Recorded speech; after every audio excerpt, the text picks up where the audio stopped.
नमो ओम भगवत गुरुदेव। वासुदेवाय।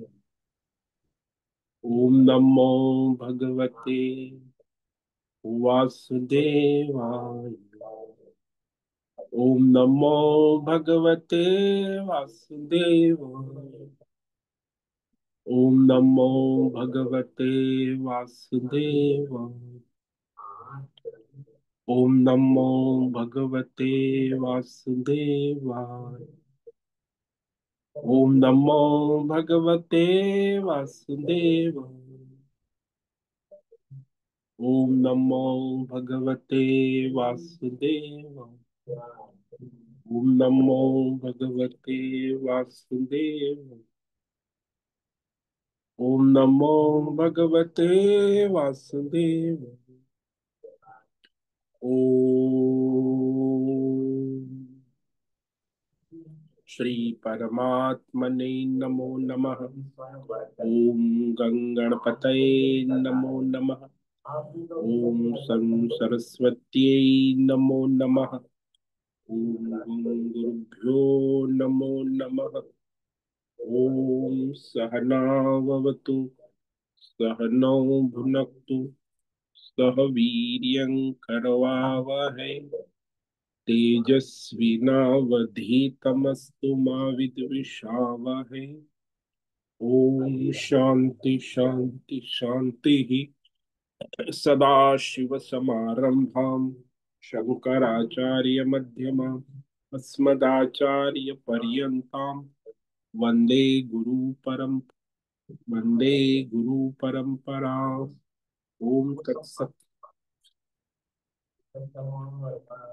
आप सभी ऑनलाइन नेटवर्क पर उपस्थित भगवत गीता श्रवण साधकों को आज ऋषिकेश से हमारा प्रातः का अभिवादन अभिनंदन अभिवंदन। हरि ही ओम। हरि ही ओम। हरि। हम सबको आज का यह दिव्य दिन तन मन धन जन देश काल विषय वस्तु परिस्थिति अवस्थाएं व्यष्टि समष्टि अध्यात्म भौतिक दैविक क्षेत्र सभी को अपने अपने पूर्व में अनंत जन्मों में किए गए संचित कर्मों के पके हुए फल स्वरूप में वर्तमान में आज सभी को अपने अपने प्रारब्ध अनुसार परमेश्वरी अचिंत्य योग माया के माध्यम से प्रसाद स्वरूप में प्राप्त हुआ है। अतः आज का यह दिव्य दिन परमार्थ हेतु निष्काम सेवा यज्ञ देव यज्ञ ऋषि यज्ञ पितृ यज्ञ मानवता यज्ञ भूत प्राणी यज्ञ सात्विक दान शारीरिक वाचिक मानसिक तप निष्काम कर्म योग ध्यान योग भक्ति योग ज्ञान योग साधना स्वाध्याय वेद शास्त्रों का अध्ययन अध्यापन उपासना आराधना के लिए समर्पित करे और करवा अत्यंत दुर्लभ मनुष्य जीवन को परमार्थ हेतु सार्थक करे और करवावे। आज विक्रम संवत 2082 कार्तिक मास कृष्ण पक्ष की 10वीं तिथि रात्रि 12:49 तक है। उसके बाद एकादशी लग जाती। एकादशी का व्रत आज रात्रि शुरू हो जाता है। कल और परसों सुबह तक रहता है।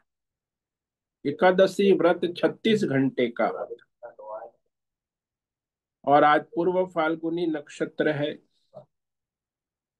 जो रात्रि 9:15 तक है। उसके बाद उत्तर फाल्गुनी नक्षत्र लग जाता है। आज शुक्रवार है। देवी आराधना उपासना का दिन है। और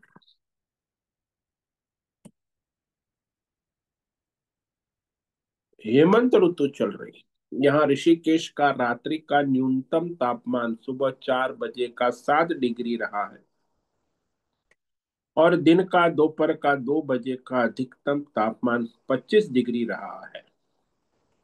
वायु की गति 5-10 किलोमीटर प्रति घंटा चल रही। ईस्वी सन 2025 14 नवंबर 14 नवंबर 2025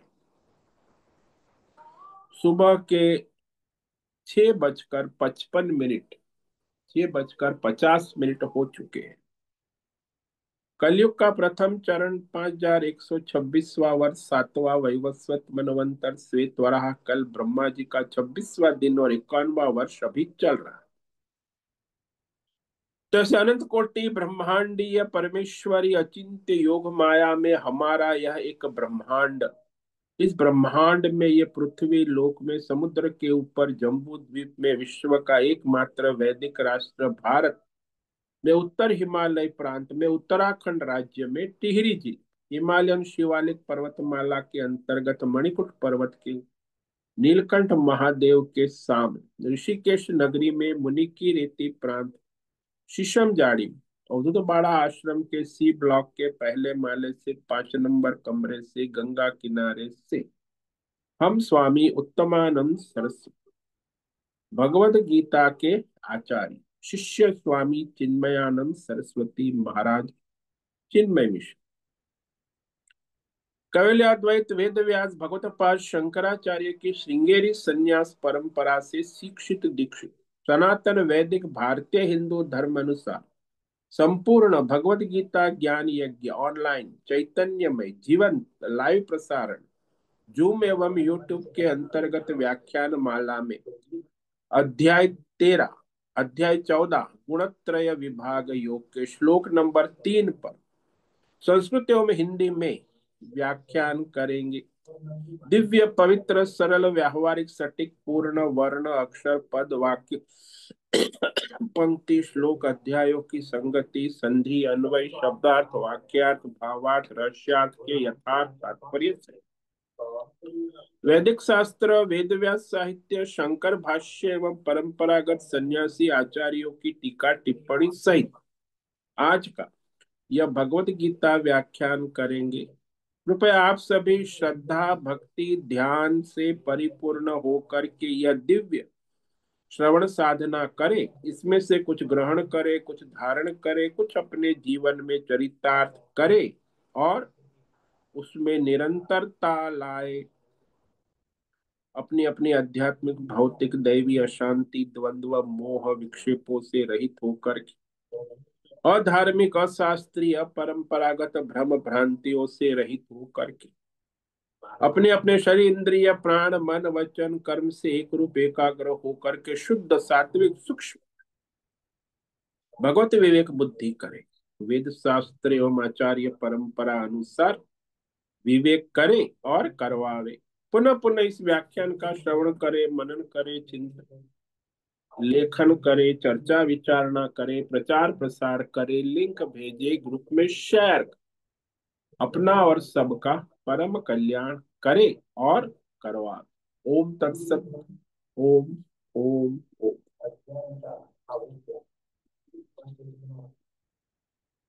तो कल हमने श्रीमद् भगवद गीता अध्याय 14 गुणत्रय विभाग योग के श्लोक नंबर 2 पर विवेक विचार किया था, जिसमें भगवान परमार्थ तत्व ज्ञान की परिपूर्णता का रहस्य कह रहे कि जिसे परमार्थ तत्व ज्ञान में स्थिति हो जाती है वो परमात्मा के तरह परिपूर्ण हो जाता है। जैसे परमात्मा की उत्पत्ति स्थिति लय पुनः उत्पत्ति नहीं होती, वैसे उसकी भी उत्पत्ति स्थिति लय पुनः उत्पत्ति नहीं, परमात्मा मय हो जाते। इस परमार्थ ज्ञान की ये विशेषता है, महिमा है।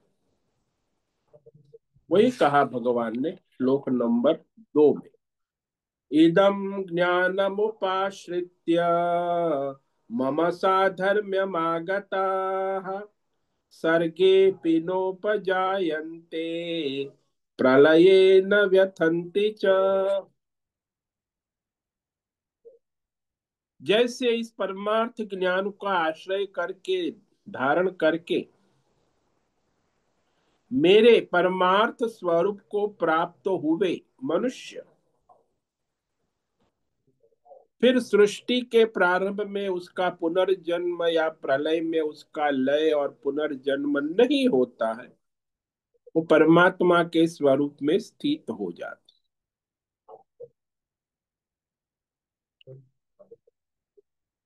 जैसे कोई मनुष्य स्वस्थ होता है ना,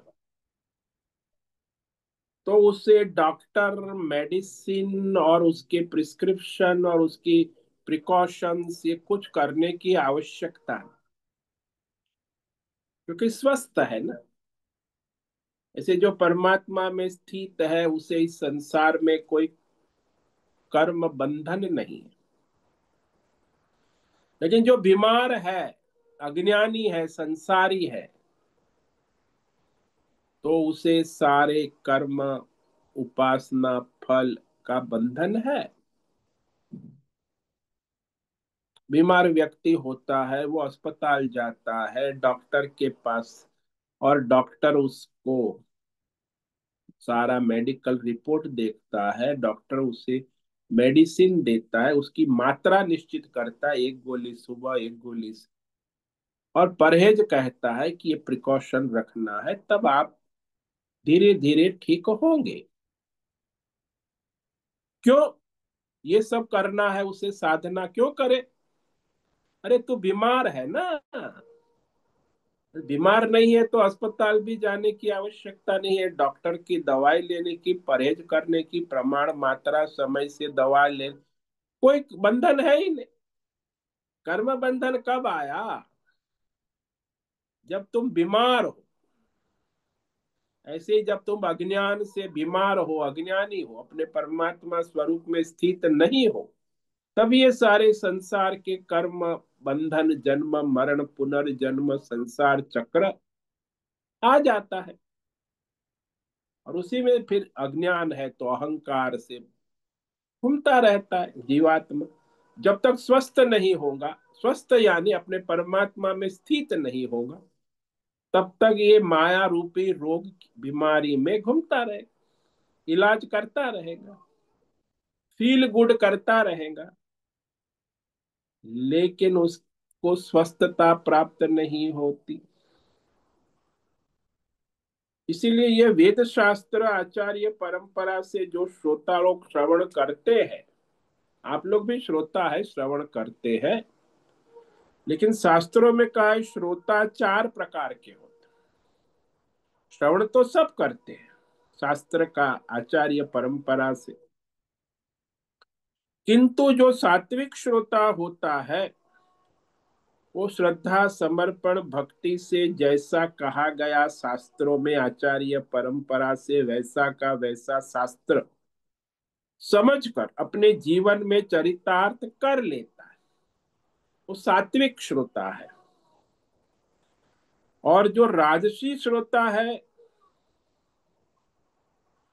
वो सुनता है लेकिन जैसा कहा वैसा नहीं समझता, अपनी बुद्धि के अनुसार, अपनी आवश्यकता के अनुसार समझता है, और जो कहा है वो चरितार्थ भी नहीं करता है, केवल सुनता है, उसको राजसी श्रोता कहते हैं। और जो राजसी और तामसी मिश्र श्रोता होता है, वो जो कहा गया है उससे उल्टा ही समझ लेता है और उल्टा ही करता है, सुनता है लेकिन उल्टा समझता है, उल्टा करता है। ये मिश्र श्रोता है, राजसी और तामसी। जो तामसी श्रोता है वो तो सुनता है, क्लास में बैठा है, लेकिन सोता है, या तो सुनता है, सोया नहीं है, जगा है, फिर भी न कुछ समझता है न कुछ, और वो कोई प्रयत्न भी नहीं करता। बाबा जी आपका प्रवचन अच्छा लगा, मुझे बहुत अच्छा लगा, सुनने में अच्छा, कितना आप अच्छा बोलते हो, बस इतना ही, और कुछ नहीं। मैं सुनता हूँ किंतु कुछ समझता नहीं और कुछ करता भी नहीं, लेकिन सुनता हूँ। बाबा जी आप अच्छा बोलते हैं, मुझे बहुत लोग कहते, लेकिन कुछ समझ में नहीं आता और कुछ करता भी नहीं, प्रयत्न करता भी नहीं। तो ये चार प्रकार के श्रोता शास्त्रों में कहे हैं। इसमें जो इस शास्त्र का सबसे लाभ है, वो सात्विक श्रोता है, जो यथार्थ जैसा है वैसा वेद शास्त्र आचार्य परंपरा से जानकर समझकर वो अपने जीवन में चरितार्थ कर लेते हैं, इसीलिए उसको सात्विक श्रोता कहते हैं। तो ऐसे ही श्रोता को अर्जुन जो है वो सात्विक श्रोता है, इसलिए भगवान अर्जुन को ये ज्ञान विज्ञान कह रहे हैं। अब ये जो श्लोक हमने देखा कि परमार्थ में जो मनुष्य स्थित हो जाता है वो भगवतमय हो जाता है, उसका परमात्मा का जैसे पुनर्जन्म, उत्पत्ति, स्थिति, लय नारायण की नहीं हो। ब्रह्मा विष्णु महेश की उत्पत्ति स्थिति लय होता है, प्रलय होता है, लेकिन परमात्मा का न उत्पत्ति स्थिति लय प्रलय कभी होता है। ऐसे ही जो परमात्मा ज्ञान में स्थित हो गया, उसकी उत्पत्ति स्थिति लय नहीं होती, वो परमात्मा में हो जा साधर्म्यम आगता। ये शब्द भगवान बड़ा अद्भुत है, साधर्म्य, मेरे स्वरूप को प्राप्त हो गए। कैसे? इस परमार्थ ज्ञान का आश्रय लेकर मेरे स्वरूप को प्राप्त हो।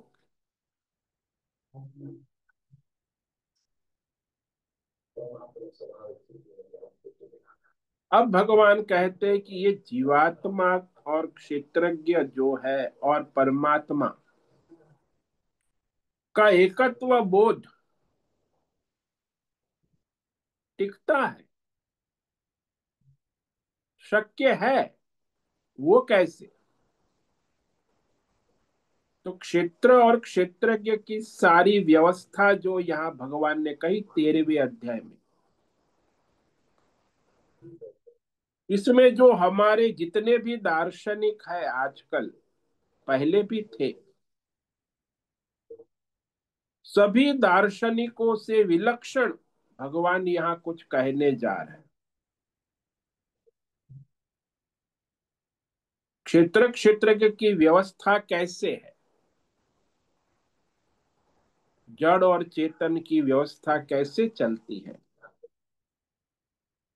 पुरुष और प्रकृति की व्यवस्था कैसे चलती है, सब दार्शनिक हजारों है, पहले भी हजारों थे, आज भी, आगे भी दार्शनिक हजारों आएंगे। उन सभी दार्शनिकों से विलक्षण बात भगवान कह रहे हैं। भगवान की अपनी बात, ये दार्शनों की मानवीय बुद्धि की बात नहीं है। इसलिए ये भगवान जो आगे 2-3 श्लोक में कहने जा रहे, इस अध्याय में कहने जा रहे हैं, इसमें केवल हमारे सनातन वैदिक धर्म के दार्शनिक जैसे शंकराचार्य है वही सम्मत है, बाकी इस विचारधारा से कोई दार्शनिक सम्मत नहीं। फिर भी उनकी विचारधाराएं चलती है। तो ये विलक्षण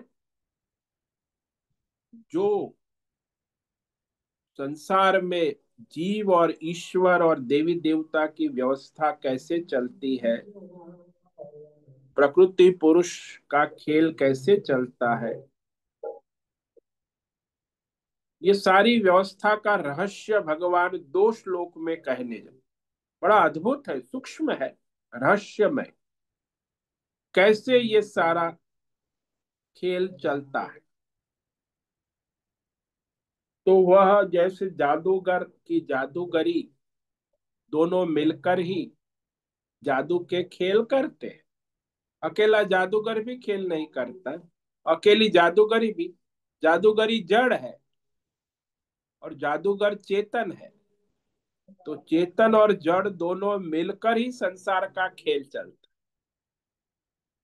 अकेली जड़ प्रकृति भी कुछ नहीं कर सकती, अकेला चेतन भी कुछ नहीं कर। इसीलिए वो रहस्य भगवान कहने जा रहे हैं श्लोक नंबर 3 में।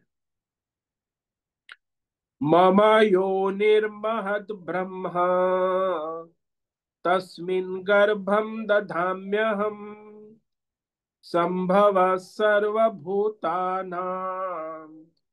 ततो भवति भारत।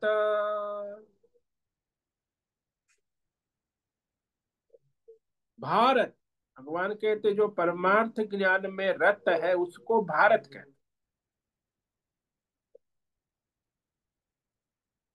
मम महत ब्रह्म योनि।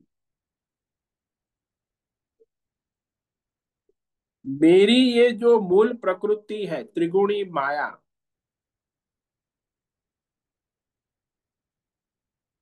ये सृष्टि सर्जन हेतु योनि का, गर्भाधान का स्थान, उत्पत्ति का स्थान। और भगवान कहते अहम तस्मिन, मैं उस प्रकृति में चैतन्यमय गर्भ को स्थापन करता हूं। अहम तस्मिन गर्भम दधामी। तो प्रकृति जड़ है, माया त्रिगुणात्मक, उसमें चैतन्यमय गर्भ को स्थापन करते और उससे के द्वारा तथा सर्वभूता नाम, उसी के द्वारा ये सारा व्यष्टि समष्टि प्राणियों की उत्पत्ति होती है। ये उत्पत्ति का रहस्य बता रहे, व्यष्टि समष्टि दोनों।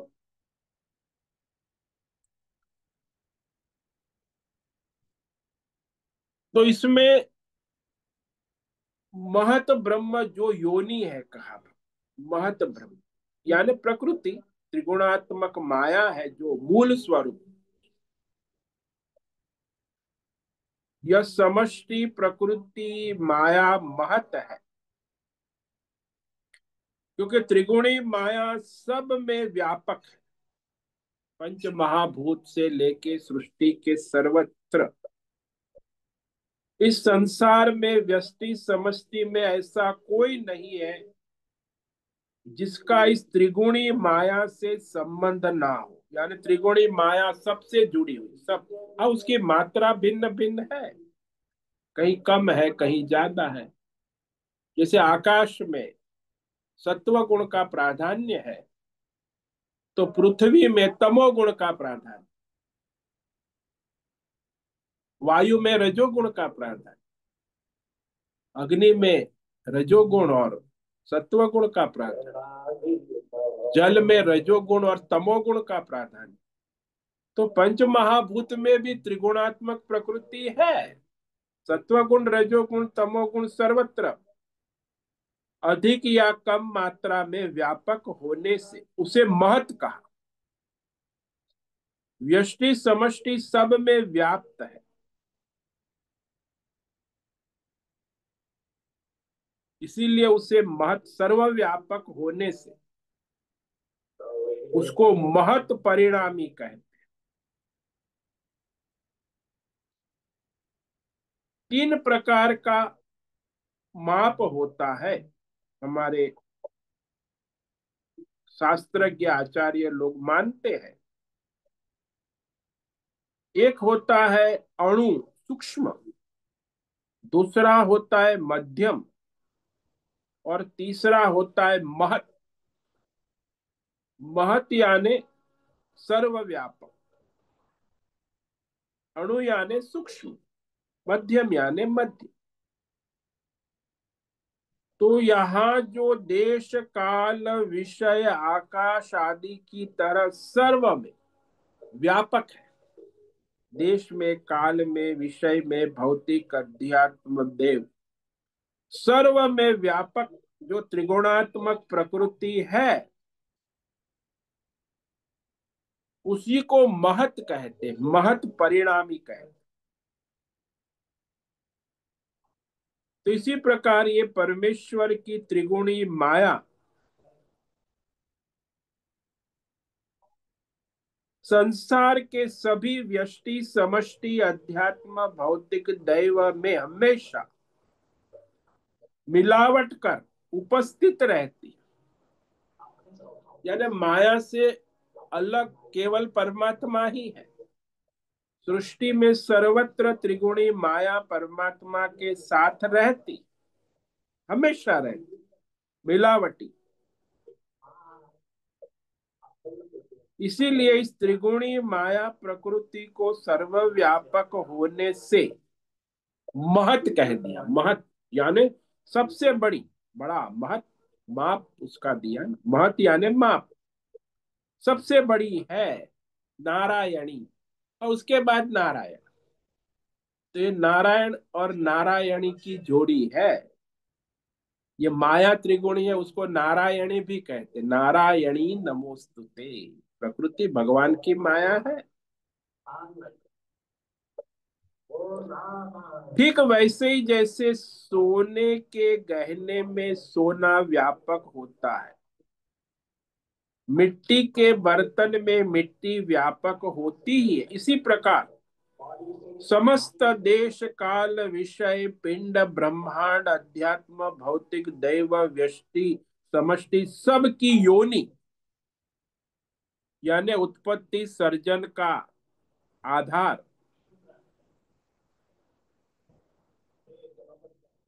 वह माया प्रकृति कही जाती।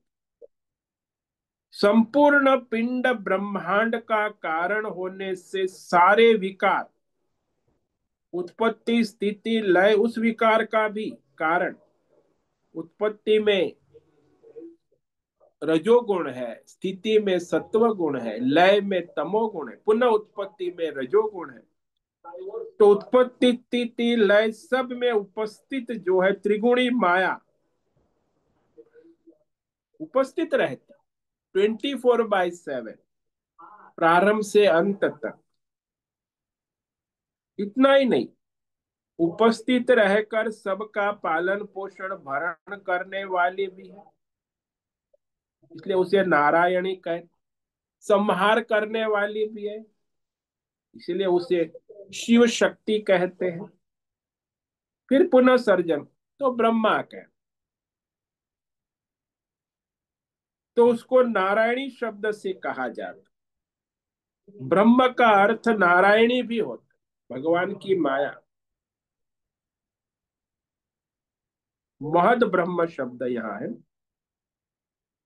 ब्रह्म का अर्थ यहाँ सबका भरण पोषण करने वाली सर्वव्यापक नारायणी माया ही सबका भरण पोषण करती रहती है, सबके अपने संचित कर्मों के अनुसार भरण पोषण करती रहती।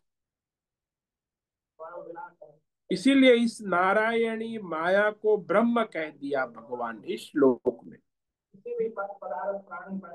ये महत ब्रह्म जो कारण है, त्रिगुणात्मक है, नारायणी प्रकृति जिसको माया कहते हैं।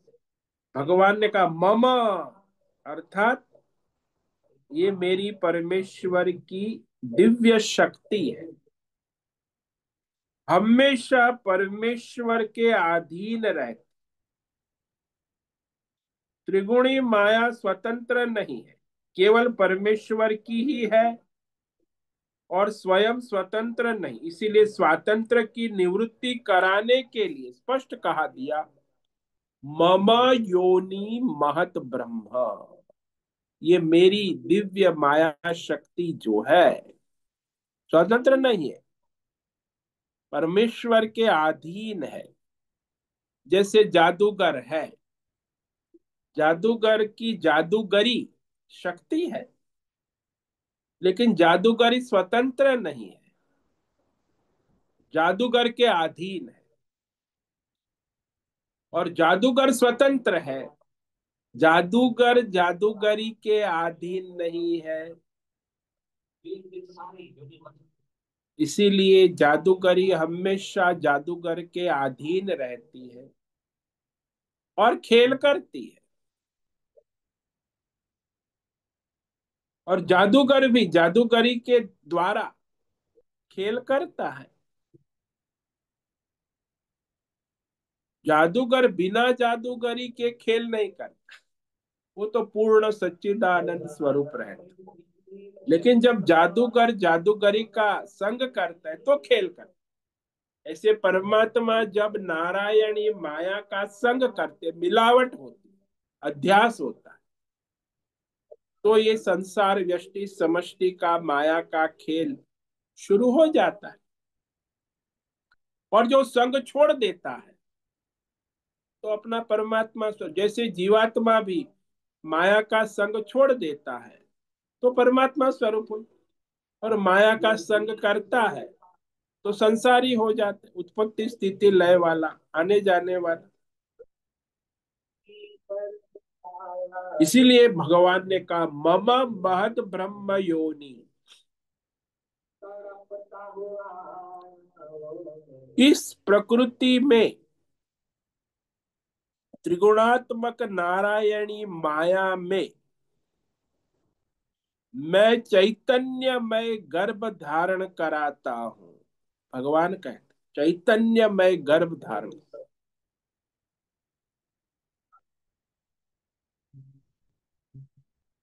ठीक वैसे दृष्टांत ले लो कि जिस प्रकार मनुष्य अन्न खाकर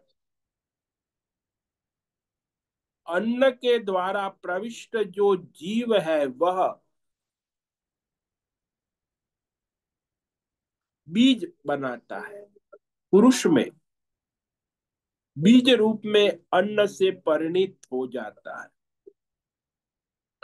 और बीज जो है वो अपनी मातृ योनि में स्थापित किया जाता है। मातृ योनि में स्थापित होने के बाद माता भी उस जीव का भरण पोषण अन्न खाकर ही करती। यदि अन्न नहीं खाएगी तो जीव का भरण पोषण, गर्भ का भरण पोषण नहीं हो सकता। पहले वह पिता के शरीर में बीजात्मक रूप में जीव प्रविष्ट था, परंतु जब वह माता की योनि में गर्भ में जाता है उसके बाद माता अन्न खाकर उसी जीव का गर्भ में पोषण करती है। तो जो गर्भ में जीव है उसी जीव को ही गर्भ कहते हैं, और वह जीव ही फिर एक बूंद से एक छोटा, 1 महीना, 2 महीना, 3 महीना, 9 महीने में क्रम से वृद्धि प्राप्त कर सभी अवस्थाओं से निकलकर अंत में पूर्ण रूप से स्थूल सूक्ष्म कण शरीर को धारण कर लेता है अपने जो संचित है उस अनुसार।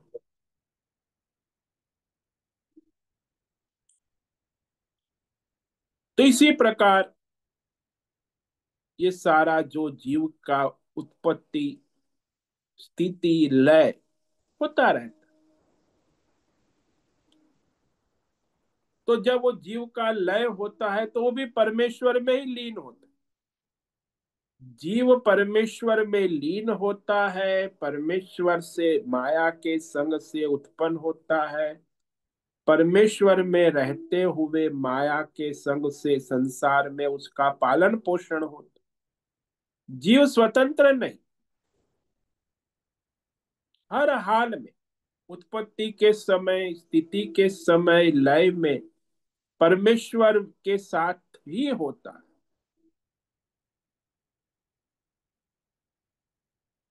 तो वह परमेश्वर के समष्टि शरीर में लीन हुए सभी जीव उनके अपने संचित अनेक जन्मों के कर्म भोग का काल आता है, तब वह पुनः सृष्टि उत्पन्न होती है। तब परमेश्वर के अंदर सारा उसके कर्म के साथ जीवलीन हो जाए। संसार भी, व्यष्टि समष्टि सब, समष्टि का भी संचित है, व्यष्टि का भी संचित है। जब इसके संचित कर्मों का फल देने का समय आता है, चाहे व्यष्टि जीव हो चाहे समष्टि, उस जीवों का माया और माया के सारे कार्य के रूप में स्थापन किया जाता है। तो उसी का प्रथम रूप होता है ब्रह्मा, हिरण्यगर्भ, समष्टि बीज। समष्टि बीज को हिरण्यगर्भ कहते हैं। ब्रह्मा, हिरण्य यानी समष्टि संसार को हिरण्य, समष्टि संसार का जो सर्जन का बीज है, जिसे ब्रह्मा हम कहते पौराणिक भाषा में, हिरण्य का शब्दार्थ किया गया है कि जो समष्टि बीज है, जो हितकारी भी होवे और रमणीय भी हो, जो सारा व्यष्टि समष्टि संसार सूक्ष्म रूप में हिरण्य गर्भ की उपाधि है ब्रह्मा, समष्टि सर्जक शक्ति, माया कहो शक्ति कहो, समष्टि बीज कहो हिरण्य गर्भ। तो महाप्रलय में वह परमेश्वर में लीन हो जाता, सब कुछ उसी से उत्पन्न होता है, उसी में लीन हुआ रहता है। उसके बाद फिर परमात्मा संकल्प करते हैं तो सृष्टि का प्रारंभ होता है। तो सबसे पहले समष्टि बीज और उसके बाद सब व्यष्टि जीव का आधान हो जाता है। तो हिरण्य गर्भ समष्टि बीज ब्रह्मा से ही सारी समष्टि सृष्टि आध्यात्मिक भौतिक संसार का निर्माण हो जाता है। ठीक वैसे जैसे गर्भ में, माता के गर्भ में प्रथम द्वितीय तृतीय 9 मास रहकर वह जीव का पूर्ण निर्माण हो, ऐसे ही समष्टि का भी पूर्ण निर्माण हो जाता है। तो वह सूक्ष्म से स्थूल भौतिक सृष्टि के रूप में प्रकट हो जाता। हिरण्य गर्भ के उत्पत्ति का चैतन्य बीज सारे आध्यात्मिक भौतिक दैवी व्यष्टि समष्टि के उत्पत्ति का कारण परमेश्वर ही है। क्योंकि परमेश्वर का चैतन्यमय संकल्प ही सारा समष्टि व्यष्टि जीवों की उत्पत्ति का मूल कारण हो जाता है। मैं एक चैतन्यमय परमात्मा हूं, और वही जब प्रकृति का संग करके अनेक रूप में प्रकट हो जाए, जैसे एक सूर्य का प्रतिबिंब है, जब वो जल का संग करके अनेक रूप में प्रतीत हो है, तो सूर्य एक।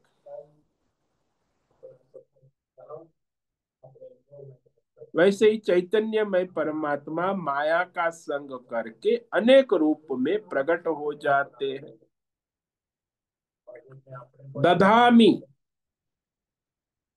यानी इस प्रकृति माया के अंदर चैतन्यमय रूप से मैं उसे धारण करता हूँ, स्थापन करता हूँ। प्रकृति पुरुष, क्षेत्र क्षेत्रज्ञ, जड़ और चेतन, दोनों का, दोनों प्रकृतियों की शक्ति वाला परमेश्वर, वह अपने आप को अनेक क्षेत्रों के अंदर प्रकट कर देता।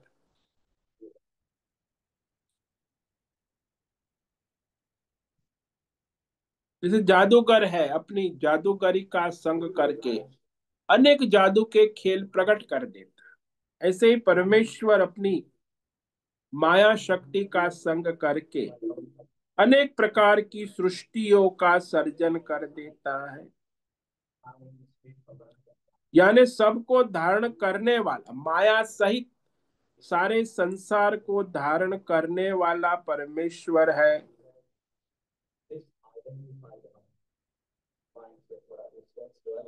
और वह परमेश्वर सभी जीवात्मा के अंदर अंतर्यामी रूप से, क्षेत्रज्ञ रूप से उपस्थित।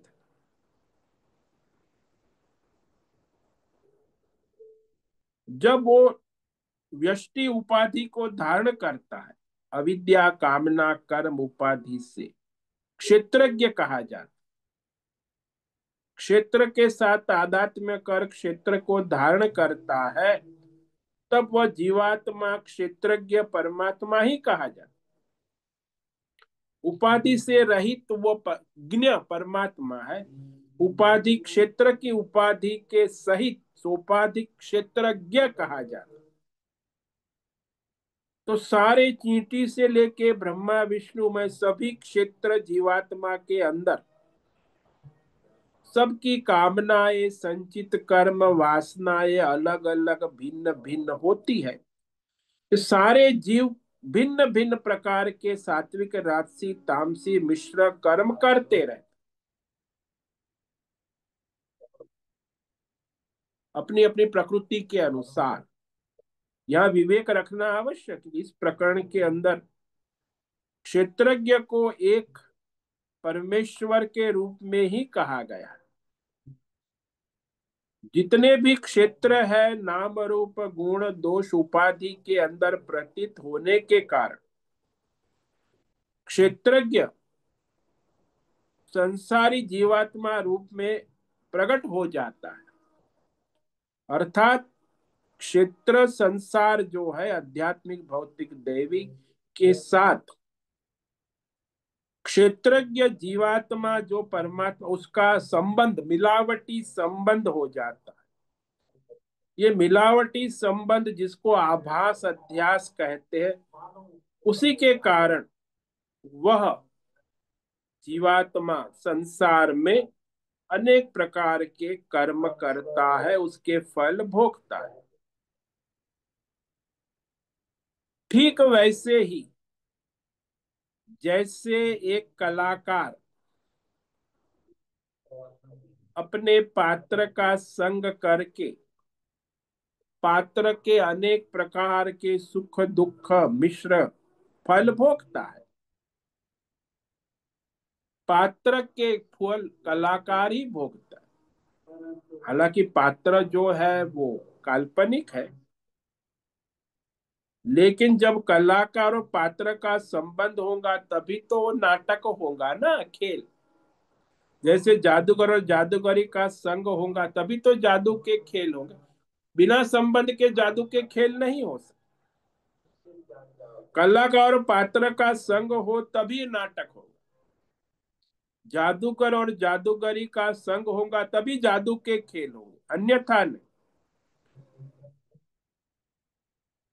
ततः परमेश्वर के द्वारा ये माया शक्ति जो त्रिगुणात्मक है, जिसको नारायणी मूल शुद्ध रूप में जो सत्वगुण रजोगुण तम, उसी को नारायणी का प्योर 100% शुद्ध सत्व रजस तमस महती योनि माया शक्ति,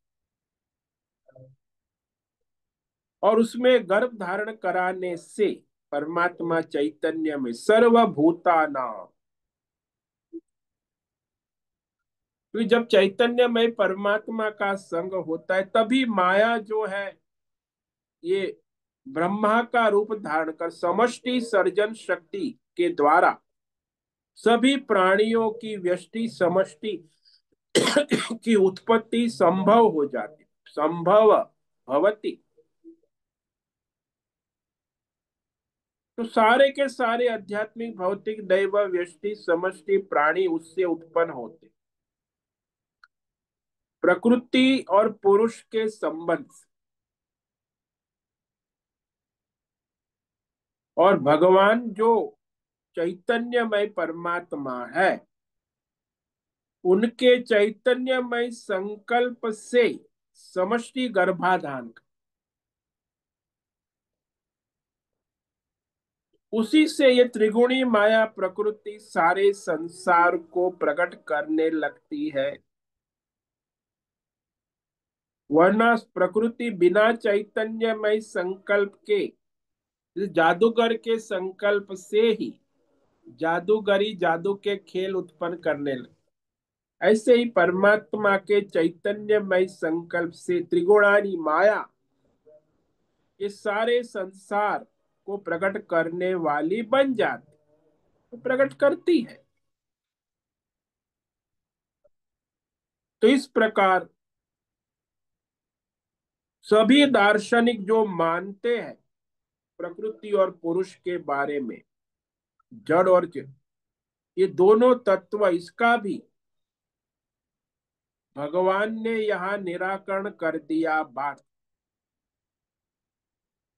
क्योंकि ये दोनों प्रकृति, जड़ और चेतन, प्रकृति पुरुष क्षेत्र क्षेत्रज्ञ परमेश्वर के ही अधीन है, चैतन्यमय परमेश्वर के अधीन। यह भी स्पष्ट हो गया। यानी जादूगरी और जादू के खेल दोनों जादूगर के ही अधीन है। जादूगरी भी बिना जादूगर के संकल्प के कुछ नहीं कर सकते, और जादू के खेल भी बिना जादूगर के नहीं हो सकते।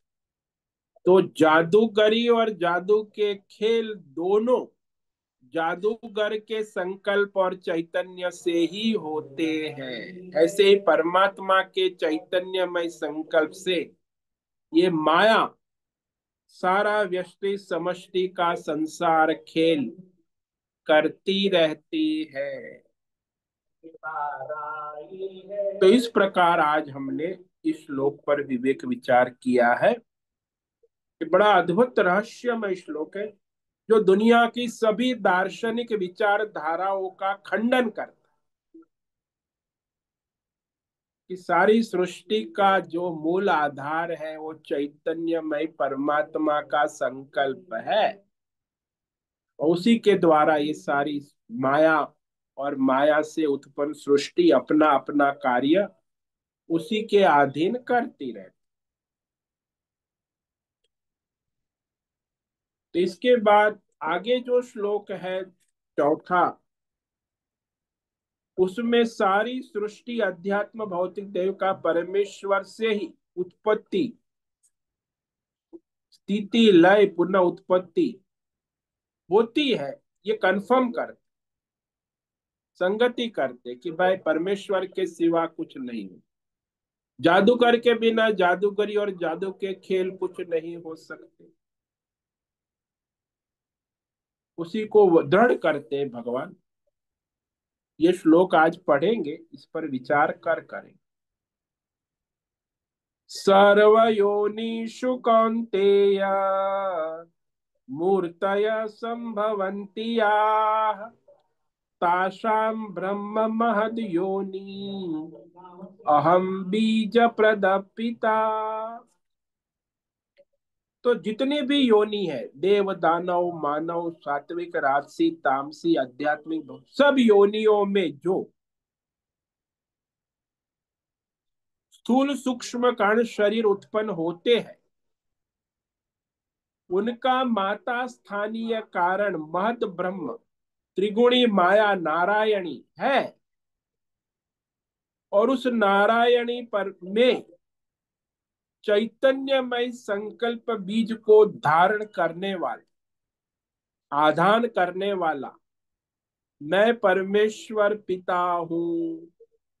तो परमेश्वर चैतन्यमय संकल्प वाले पिता है, और ये नारायणी त्रिगुणी माया माता स्थानीय सारे संसार के सभी प्राणियों की उत्पत्ति स्थिति लय, सभी के स्थूल सूक्ष्म कारण शरीर उत्पत्ति का कारण है। केवल प्रकृति माया नहीं, परमात्मा का चैतन्यमय बीज संकल्प दोनों साथ। तो परमात्मा पिता हुआ, और ये नारायणी त्रिगुणी माया सबकी माता हुई। तो माता और पिता मिलकर ये सारी व्यष्टि समष्टि संसार उसी के द्वारा उत्पन्न होता है, पालन होता है, संहार होता है, पुनः उत्पन्न। तो इस श्लोक पर हम कल विवेक विचार करेंगे। तो आज जो हमने तीसरे श्लोक पर विचार किया है उसे संक्षेप में देख लेते। मम योनि महद ब्रह्म तस्मिन् गर्भं दधाम्यहम् संभव सर्वभूतानां ततो भवति भारत। भारत जो परमार्थ ज्ञान में रत है, रमण करता है, ऐसे भारत तुम सुनो। मम महत ब्रह्म योनि, मेरी ये जो त्रिगुणी माया नारायणी सारे संसार व्यष्टि समष्टि की उत्पत्ति की योनि है। गर्भाधान का स्थान योनि का मठ,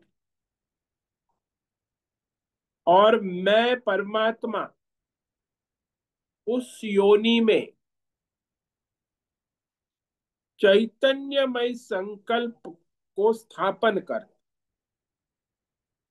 गर्भम चैतन्य संकल्प, और वह प्रकृति जड़ है, परमात्मा चैतन्यमय है।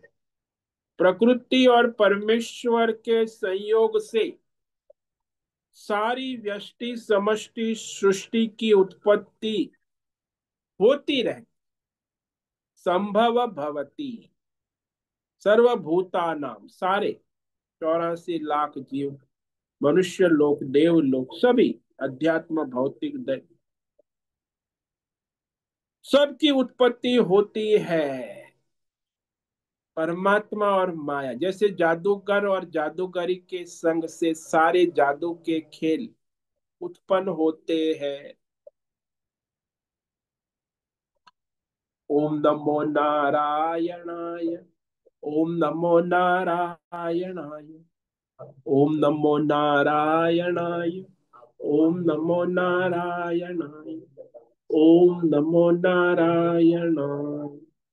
कायेन वाचा मनसेन्द्रियैर्वा बुद्ध्यात्मना वा प्रकृते स्वभावात् करोमि यद्यत् सकलं परस्मै नारायणायेति समर्पयामि। ओम सर्वे भवन्तु सुखिनः, सर्वे सन्तु निरामयाः, सर्वे भद्राणि पश्यन्तु, मा कश्चित् दुःखमाप्नुयात्। अस्तु मा सद्गमय, तमसो मा ज्योतिर्गमय, मृत्योर्मा मृतंगमय। ओम पूर्णमद पूर्णमिदं पूर्णात् पूर्णमुदच्यते, पूर्णस्य पूर्णमादाय पूर्णमेवावशिष्यते।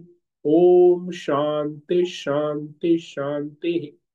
शंकरं शंकराचार्यं केशवं बादरायणं सूत्र भाष्य कृतौ वंदे भगवन्तौ पुनः पुनः। ईश्वरो गुरुरात्मेति मूर्ति भेद विभाग, व्योमवद् व्याप्त देहाय दक्षिणामूर्तये नमो नमः। ओम गुं गुरुभ्यो नमो नमः। ओम तत्सत। ब्रह्मार्पणमस्तु। ओम ओम ओम।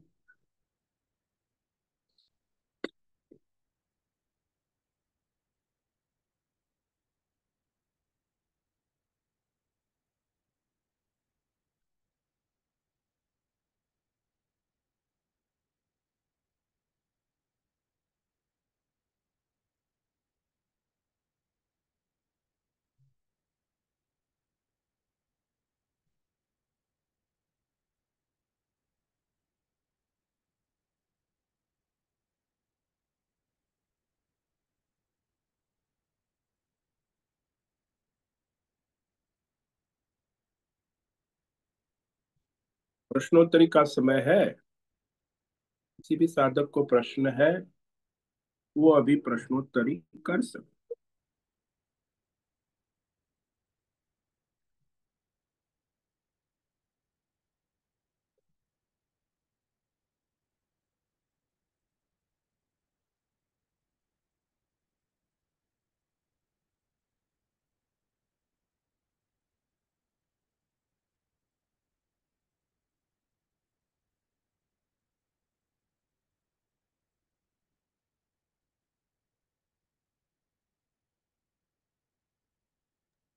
ओम नमो नारायण स्वामी जी। हाँ बोलिए उषा। स्वामी जी, ये जो हिरण्यगर्भ के बारे में जरा और स्पष्ट करेंगे? देखो, हिरण्यगर्भ के विषय में जो हमने कहा आपको, हम्म। कि ये जो सारी समष्टि नारायणी माया शक्ति जो त्रिगुणात्मक है समष्टि, हम्म। उसी को हिरण्यगर्भ का प्रथम रूप होता है। हिरण्यगर्भ सबका सृष्टि में, हिरण्य माने समष्टि संसार को कहते। वाह। हिरण्य का शब्दार्थ किया गया है कि जो हितकारी होवे रमणीय होवे। सारे आध्यात्मिक भौतिक दैव संसार का सूक्ष्म रूप में हिरण्यगर्भ की उपाधि है। यानी समष्टि सर्जक ब्रह्मा, समष्टि बीज सूक्ष्म रूप में, यानी संपूर्ण संस्कार का सूक्ष्म रूप में जो स्वरूप है, हिरण्यगर्भ की उपाधि है सबका। तो वह परमेश्वर की उपाधि है और सब कुछ उसमें ही प्रकट होता है, उसमें लीन होता है। और इस तरह वह हिरण्यगर्भ जो है वह समष्टि सर्जन का बीज है। समष्टि बीज जिसको हम कहते हैं हिरण्यगर्भ।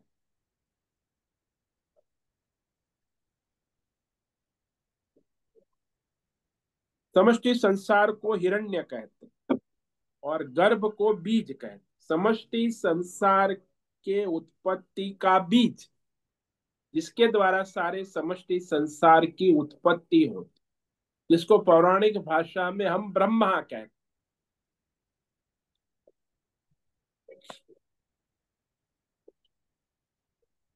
समष्टि सर्जन शक्ति ब्रह्मा, इसीलिए वो समष्टि बीज कहा जाता, ये उसकी उपाधि है। समष्टि नाम रूप की तो जब उत्पत्ति होती है तब ये हिरण्यगर्भ कहा जाता। और स्थिति काल में फिर वो विष्णु कहा जाता, और लय काल में फिर वो महेश कहा जाता। तो ब्रह्मा है समष्टि उत्पत्ति बीज, विष्णु है समष्टि पालन शक्ति, और महेश है समष्टि संहार शक्ति। और फिर पुनः उत्पत्ति के लिए ये हिरण्यगर्भ समष्टि बीज ब्रह्मा जिसको हम कहते हैं। तो ये सारा समष्टि का मूल आधार परमेश्वर है, चैतन्य। वही तीनों जगह उपस्थित है और उन्हीं की ये नारायणी शक्ति के द्वारा सभी संसार व्यष्टि समष्टि की अपने अपने संचित कर्मों के अनुसार उत्पत्ति स्थिति लय, व्यष्टि समष्टि दोनों की उत्पत्ति स्थिति लय, पुनः उत्पत्ति स्थिति लय होती रहती। तो तीनों को मिला के नारायणी सेना कर। हाँ, नारायणी जो तीनों ब्रह्मा हाँ। विष्णु महेश शक्ति जो है, सात्विक राजसी और तामसी तीनों नारायणी कही जाती, प्योर रूप में, शुद्ध रूप में। फिर उसमें मिलावट होती है तो फिर ये सब संसार का खेल शुरू हो जाता।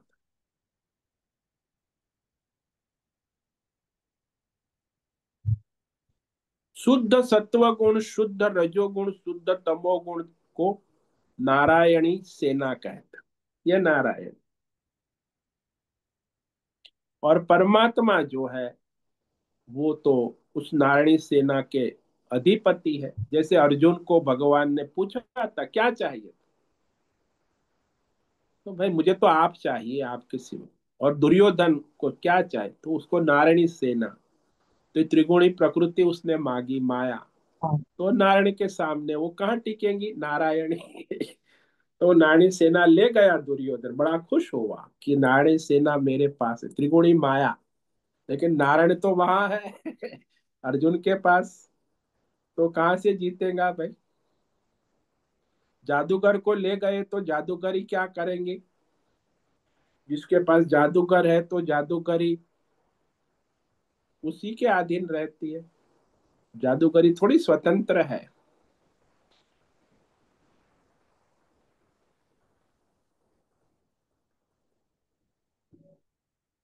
इसी के द्वारा सारे व्यष्टि समष्टि संसार का खेल चलता रहता।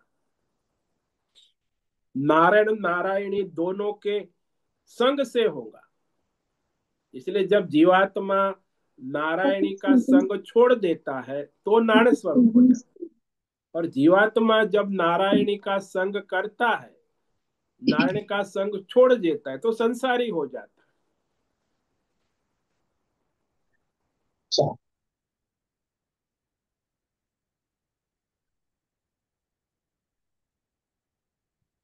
तो जो जीवात्मा नारायण का संग कर देता है, नारायण का संग छोड़ देता है, तो मुक्त हो जाता है। और जो नारायण का संग छोड़ देता है, जैसे दुर्योधन ने नारायण सेना को पकड़, तो बंधन में आ जाते हैं, संसार जन्म मरण के। तो नारायणी और नारायण में फर्क है?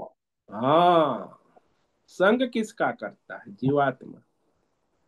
सेना का या स्वयं नारायण का? हाँ।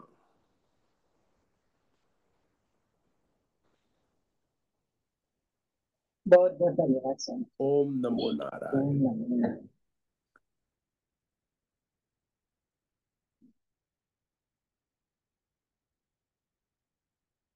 तो आज शाम को एकादशी व्रत लग जाएगा। 36 घंटे का एकादशी व्रत है। बड़ा अद्भुत है। आपका शारीरिक मानसिक स्वास्थ्य भी बढ़िया हो जाएगा यदि श्रद्धा भक्ति पूर्वक करे।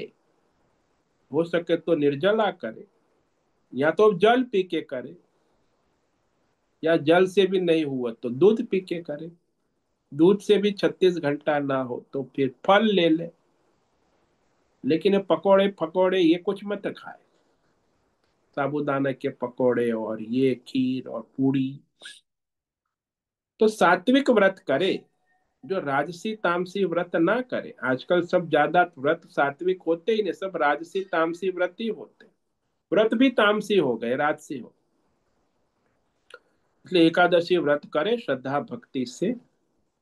ऐसे कुछ परेशानी नहीं। यहाँ एक ब्रह्मचारिणी थी, उसने तो 80 घंटे का व्रत किया केवल जल पर। 80 आवर्स ओनली वाटर। जैन लोग भी करते, 8 दिन तक 28 करते, केवल गर्म पानी पीते हैं और भजन करते हैं भगवान का। 8 दिन का, 8 डेज, 28 कहते हैं उसको, 8 दिन केवल जल पर। इससे आपका शारीरिक मानसिक स्वास्थ्य दिव्य हो जाता है, स्वस्थ हो जाता है। आजकल ये सब समस्या है, ये शारीरिक मानसिक, ये सब धर्म कर्म व्रत नहीं करते, इसीलिए परेशानी होती है सारी। तो करे, इस समय का बड़ा महत्व है। एकादशी तो आज शाम को लग जाएगा। तो शाम से बस हम तो करने वाले हैं। मैं शाम को ज, जल पी लूंगा, सुबह भी जल पी, फिर कल सुबह सूर्योदय से सूर्यास्त तक तो निर्जला ही करूंगा। फिर रात को भी प्यास लगती है तो जल पी लूंगा। और परसों सुबह मैं 8 बजे पारण करूंगा ब्रेकफास्ट। तो 36 घंटे का व्रत होगा यह। इसमें केवल जल और निर्जला, 12 घंटे का निर्जला, 24 घंटे का जल, और कुछ नहीं, खाना पीना कुछ नहीं। तो मैं करता हूँ ये, तो मैं तो 4 व्रत करता हूँ। 2 एकादशी, पूर्णिमा और अमावस्या। उससे मेरा स्वस्थ रहता है शरीर मन बुद्धि। तो आप भी करें तो आपको भी लाभ होगा, आपकी सारी बीमारियों से भी छुटकारा हो जाएगा। तो करे, धर्म करे, इसी को धर्म कहते। परमार्थ के लिए साधन तो ठीक होना चाहिए ना। सात्विक हो तो परमार्थ होगा। रजोगुणी तमोगुणी से परमार्थ नहीं होता, सत्व गुण चाहिए, परमार्थ करना है। सत्व गुण को बढ़ाए। तो आज का आपका दिन मंगलमय हो, कल भी एकादशी आपकी मंगलमय हो। सभी साधकों को आज का ओम नमो नारायणाय। ओम, बोल, बोल। सभी ओम साधकों को आज का ओम नमो नारायणाय। सभी नारायणाय, नारायण, सभी साधकों आज नारायणाय, का ओम ओम नमो नमो नारायणाय। नारायणाय, ओम नमो नारायणाय सभी। नारायणाय। हाँ, फिर हो रहा। नारायण ओम नमो नारायणाय स्वामी जी। सभी नारायणाय साधकों को ओम नमो नारायणाय। ओम नमो नारायण स्वामी जी। नारायण ओम नमो नारायणाय स्वामी जी। नारायणाय ओम नमो नारायण स्वामी जी। नारायणाय। बहुत से निवेदन है, आज का सत्संग पूर्ण करें। ओम नमो नारायणाय। आज का दिव्य सत्संग यही पूर्ण करते हैं। सभी साधकों को ओम नमो नारायणाय।